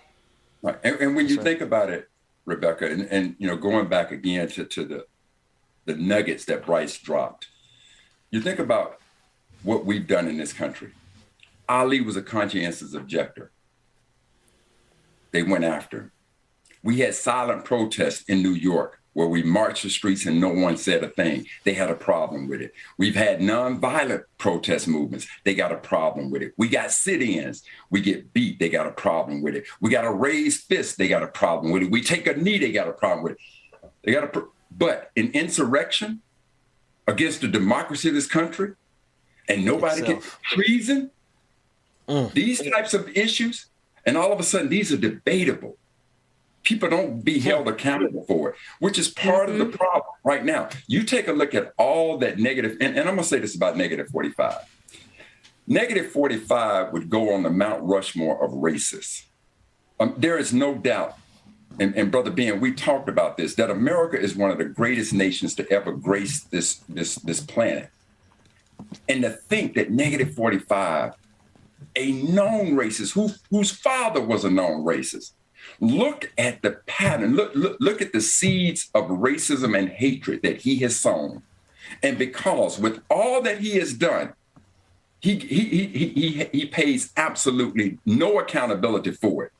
This is why these things continue. We don't have to imagine that had Barack Obama did a 10th of what negative 45 did, what would have happened to him as a Black man? Because we've seen it over and over again, no matter how we react to the oppression that comes upon us. White folks got a problem with it. Well, I don't give a damn what you think about how we do what we do. We will burn this mother down, like it or not. We gonna get this thing straightened out. America, you ain't a perfect nation, but you can damn bet your ass we gonna make it a more perfect nation. Like it. Oh, no. Wait a minute. Come on, G.I. Mack. Come on, G.I. Mack. We're going to burn this mother down. Listen, I didn't see that coming. Dr. Carl, I didn't see those pictures coming. Dr. Carl Mack, in these times, though, I know you want to say America was the great, it's a good nation at some point in time. I know, and but for people on the outside, me being a product of immigrants, I wish that they believe that with everything in their core, in their spirit, that America was, is, may be, and then get here and have a different experience. But I can't find anywhere where America, I can't really find where it was that amazing for people of color. Now, for people of color in their groups, they've made it for themselves with their culture. They've tried, made cities for themselves, everything. But America won't let the black folks be great. How great can this damn country be? All them other countries too, I agree. I definitely agree. And I ain't knocking it because I live here. I want America to be not only great for the white folks, for the conservatives, for those who follow Donald Trump. I don't want it that way. I want everybody to get a piece, to not just the crust. Okay, I want everybody to get get a piece of this pie. Everybody, regardless of what color it is, but that's not how it works here. I don't know when we'll find that, when we'll see that in our education system, in careers, in employment, in anything when it comes to America being great for black people. But we find great and we make it that. We had a cookout that we said that's great for us. It's culture for black Americans, and white folks try to infiltrate that. They always find their way in our culture for black people, in which we will always do. No matter the turmoil, no matter the stress, no matter what's been thrown at us, black people will always find great for themselves. I do agree with that. But I want for one day, Dr. Martin Luther King, I really want for one day for everybody to be able to experience great regardless of what color you are, and specifically for black people, because we have always been the bottom of the bottom of the bottom of the bottom. That's right. It. But we did y'all see who was that did the swag surf? The college that did the swag, was it Ohio State? Somebody's entire stadium was doing the swag surf. Not necessarily good, but they were doing it. I look at all of the brilliance that comes from blackness, not just culturally, but also in terms of science, in terms of leadership. It's just sheer brilliance. But at the end of the day, we find ourselves economically at the bottom of every totem. And I think that's clearly because that's how this thing is designed, all in the backdrop of all these people, these mediocre white conservatives in particular, who get away with literal murder and get away with overthrowing our democracy and get away and even become the president of the United States. It's just it's a lot. And speaking of brilliance, we're almost out of time here, and I don't want the show to end without us recognizing the young brother who passed away. And I say young, Virgil Abloh, he was 41, so he's my age, passed away after fighting a battle with cancer. I didn't know a lot about his work, but obviously I knew about his work. He's amazing. He's the actually an artistic director of Louis Vuitton menswear, and he also did his own brand, Off-White. We saw Off-White a lot in the culture for Black Americans, rappers, all of that good stuff. We've seen that. And Virgil was battling a cancer, the name of it, but it's a cardiac, it was cardiac angiochroma. I'm saying that wrong, but it's a rare cancer. I don't even know why he tried. That was, it was a rare cancer that he was battling, but he battled it in secret for since 2019. We remember Chadwick Boseman, and remember how we were, a lot of people on social media were ridiculing him and not knowing what he was going through. So nowadays, I think, people might be battling something, and we've seen him. He's said that he's got some new things going on with Louis Vuitton and all these kind of things. But, for him to die at such a young age, a father, a husband, and be such a huge, very, very huge a pinnacle for the culture right now in every aspect. A black man being a creative director for Louis Vuitton, come on now. Now, just to have that it was amazing. It was great. But I want to talk about how people are battling things, and especially people of these stature, and maybe battling something in the quiet, and we ain't even know about it. It literally came out of random when I saw that this man died. Everybody was saying, wow, didn't know. Life is short, y'all. Life is short. Time does not wait for anybody. I'm glad that he was able to accomplish so many things. And I'm also glad that he kept that, within him and his family and friends, his close circle, because the world is a vicious place. The world, we are some kind of people. We'll love on you and turn around and be like, what's wrong with him? He looking sick. It's just crazy out here, all that kind of stuff. But damn, it's sad to see this man. 41. Queen, I would say this. When I saw the news, it instantly took me back to a brother named Patrick Kelly. And I'm not sure if you all know who Patrick Kelly was. Patrick Kelly. Who was he? But Patrick Kelly was born in Mississippi, Vicksburg, Mississippi. Wanted to be a part of the fashion industry, moved to Atlanta, opened up a boutique shop. There was a model who saw his work and encouraged him to move to New York and so he could showcase his talents more. Ultimately, he went to Europe. But while there were people like Dior, Benjamin, Chanel, Saint Laurent. All of them came to this brother for his fashion. And he, too, at a very early age, and he's featured in the calendar on September 24th, a brother by the name of Patrick Kelly. Please look him up.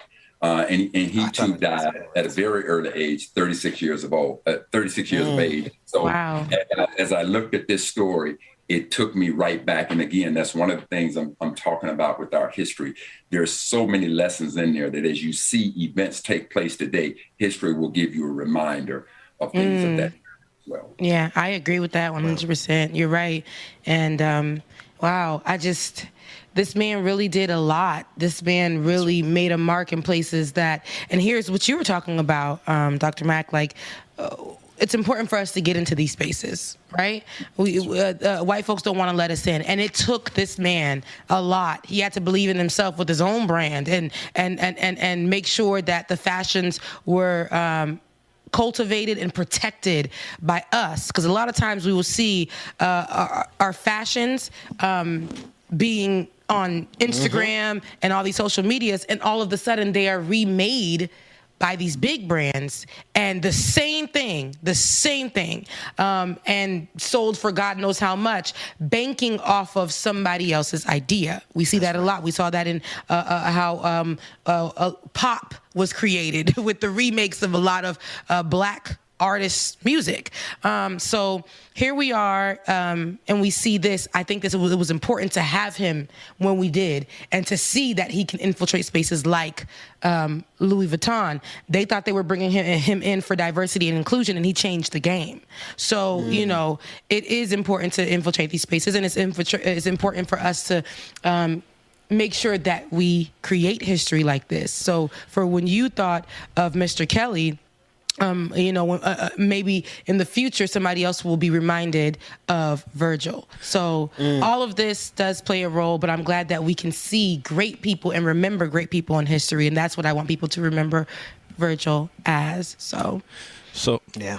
So real quick, everything that y'all said is spot on and very important, but I think it's also important that we start to change the way that we spend money as people. Like a lot of us don't realize the buying power that we have, and without us, a lot of these big brands wouldn't survive. Like he made his mark on Louis Vuitton, sure, but he shouldn't have had to be the creative director for Louis Vuitton to be who he was. Like, you know what I mean? Yeah. So we gotta be, we gotta start supporting our own and building our own brands and taking. And everybody who can take a look at this, please spend money only with Black-owned businesses. And so as far as I'm concerned, you negate the fact if you spend $100 with a Black-owned business and you spend $1 outside the community, I'm a little disappointed about that $1. I appreciate the 100, but when I say zero, don't spend not one penny outside of our community on December 6th in remembrance of that very dark time that we came out of, and the fact that as a collective, as Dwayne said, when you look at the buying power of us, what happens when we're able to turn that money back over? Thus, as I think Tiger said or Bryce said, let us remember Black Wall Street. Why did they call it Black Wall Street? Because that dollar changed hands multiple times in our community. And we can continue to doing the same thing. And at least for one day on December 6th, in honor of the ratification of the 13th Amendment, which ended chattel slavery, let us only spend money in our community. I like that. No, I really do. I think that we in December, so we could even, Black-owned businesses, some of our followers, some of our viewers. I mentioned Je Mérité by one of our followers, people who view us often.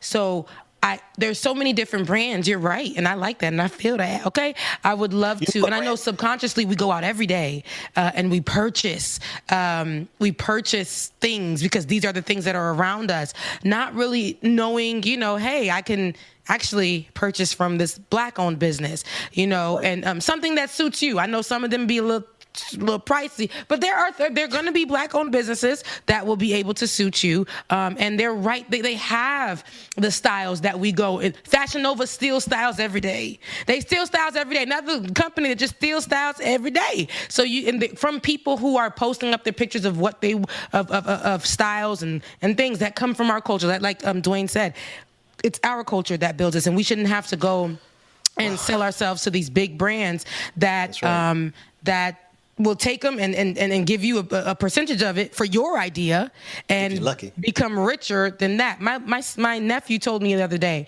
he was like, because he has a lot of shoes, and he's like, some people will tell me, Tati, that these shoes aren't name brand and these shoes are. I have a lot of name brand shoes, but there's one pair of basketball shoes that I like and they're not name brand. He's like, to me, they're all the same. I mean, I don't see why people, have such a big deal, because to me, he's like, the bottom of the shoe is the same as this bottom of the shoe. The material of the shoe is the same as this material of the shoe. My nephew, who is 9 years old, just turned 9, and he's like, the laces look the same. To me, I just like the way this has more comfort and it's better to my feet, and I can play basketball with them. And I'm like, you're getting it at such a young age, and I love that. So you understand that, it's something conditioned in our mind to see white people with it and think it's quality. And when Black people have it, it's just like, I'd rather have it with the name. So Queen, you know what that reminds me of, Queen? Again, here's a lesson from history. It reminds me of May 17, 1954, when Kenneth and Mamie Bancroft Clark did the doll study. They put the little white doll in front of the Black. Yes. Everybody has nothing but positives to say. They put the Black doll in front of the Black children, and everything negative comes out. So the very thing that you're talking about, again, this is what I'm saying to you. The more we take a look at history, it just reminds of these things over and over again. When are we going to look at the Black doll and see the beauty? So Queen, as I look at you today, with your ethnic-centric hair flowing and flowing, the earrings. Dwayne, take me down. Take me down, Dwayne. Queen. Thank you. Listen, we get ready to go to the after party. I love that December 6th thing. I was joking. I wasn't serious. They were getting too comfortable there. Support Black businesses on December 6th. And if you're looking for a business to support, patreon.com/like it or not is the best place to go. Patreon.com/like it or not, because there's no reason for our show to have to go somewhere else when we're already doing the damn thing. Talk about it. Come on, y'all.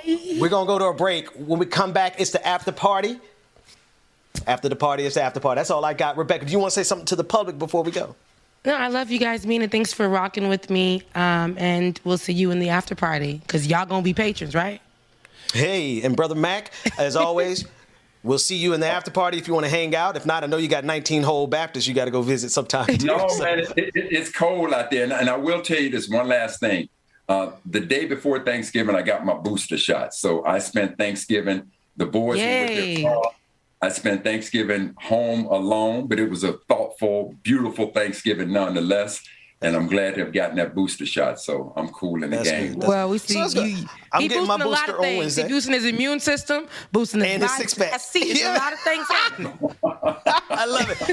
Well, now that you got that booster, we want to get you down here to Atlanta one of these days. We're going to do a live in-person show only with people who have the booster shot. So, Brother Mack, Dwayne, we're going to take it to a quick break. When we come back, it's the after party. Patreon.com/like it or not to get access. We'll be back right after this. Hey, I'm sorry, real quick, before we go, talking about Black stuff, blackheritagedays.com. Everybody go to blackheritagedays.com and get your calendar today. Oh, go Dwayne. I could really use a change of scenery. Yeah. Everybody smoking all the greenery. Yeah. Close the match 'cause they were handed down to me. But I'm still fly, I know. I'm still fly, let's go. It could all be worse, I could be a hater like you. It could all be worse. Pills to make the man, but that poison's gonna kill you. From the inside out, so right now. Say it with your chest now, say it with your chest now. I'm young, I'm free, can't nobody take me here and now. It's my time to run it out. It's my time, it's my time, it's my time to ride it. I'm young, I'm free, can't nobody take me here and now. It's my time to run it out. It's my time, it's my time, it's my time to ride it out. It's your time, oh.